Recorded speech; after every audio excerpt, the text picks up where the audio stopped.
Booking ಮಾಡೋಕ್ಕೆ ಬಂದಿದ್ದೀವಿ ಶೃಂಗೇರಿಗೆ ಹೊರಡಲಿಕ್ಕೆ. ಅವ್ರಿಗೆ ಏನಾನ ನಾವು ಗಿಫ್ಟ್ ತೊಗೊಳೋಣ ಅಂತೇಳಿ ಹಾಟ್ ಬಾಕ್ಸ್ ತೊಗೊಂಡಿದ್ವಿ. ತ್ರೀ ಇರೋದು ಹಾಟ್ ಬಾಕ್ಸ್ ತೊಗೊಂಡಿದ್ವಿ, ತೋರಿಸ್ತೀವಿ. ಇದನ್ನ ತೊಗೊಂಡಿದ್ವಿ, ಚೆನ್ನಾಗಿದೆಯಾ. ಹಿಂಗೂ ಶೃಂಗೇರಿಗೆ ರೀಚ್ ಆದ್ವಿ. ರಾತ್ರಿ AC ಬಸ್ಸು, ನಿಜವಾಗ್ಲೂ ನಿದ್ರೆ ಮಾಡೋಕ್ಕಾಗಿಲ್ಲ ನನಗೆ. ಮೂಗೆಲ್ಲ ಕಟ್ಕೊಡಂಗಾಯಿತು ನನಗೆ. ಆಯಿತು, ಇವಾಗ ಶೃಂಗೇರಿಗೆ ಬಂದಿದ್ವಿ. ಬನ್ನಿ, ಆ ಥರ ಇದೆ ಇವತ್ತು ಜರ್ನಿ, ತೋರಿಸ್ತೀನಿ. ನೋಡಿ ಎಷ್ಟು ಮಪ್ಪಾಗಿದೆ. 7 ಗಂಟೆ ಆದರೂ ನೋಡಿ ಹೆಂಗಿದೆ ಶೃಂಗೇರಿದು.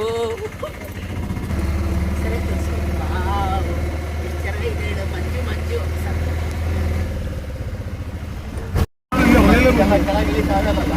ಆ ಕಡೆ ಇರೋರು ಈ ಕಡೆ ಕಾಣಿಸ್ತಿಲ್ಲ, ಈ ಕಡೆ ಇರೋರಿಗೆ ಆ ಕಡೆ ಕಾಣಿಸ್ತಾ ಇಲ್ಲ. ಅಪ್ಪ 7:30 ಆದ್ರೂ ನೋಡಿ ಹೆಂಗಿದೆ ಪೇಟೆ. ಇಲ್ಲ ಇಲ್ಲ, ನೋಡಿ ನೋಡಿ ನೋಡಿ ಹೆಂಗಿದೆ, ಏನೂ ಕಾಣಿಸ್ತಿಲ್ಲ. 8 ಗಂಟೆ ಆದ್ರೂ ನೋಡಿ ಇದು ಕೆರೆ ನೋಡಿ, ಇಲ್ಲಿ ನೋಡಿ ಮಂಜು ಹೆಂಗಿದೆ. ವಾವ್,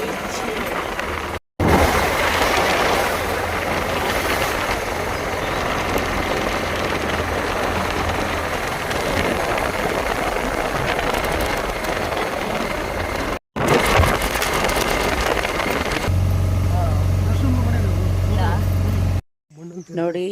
ಹಾಗೂ ಈಗ ಬಂದು ಮಗಳ ಮನೆಗೆ ರೀಚ್ ಆದ್ವಿ.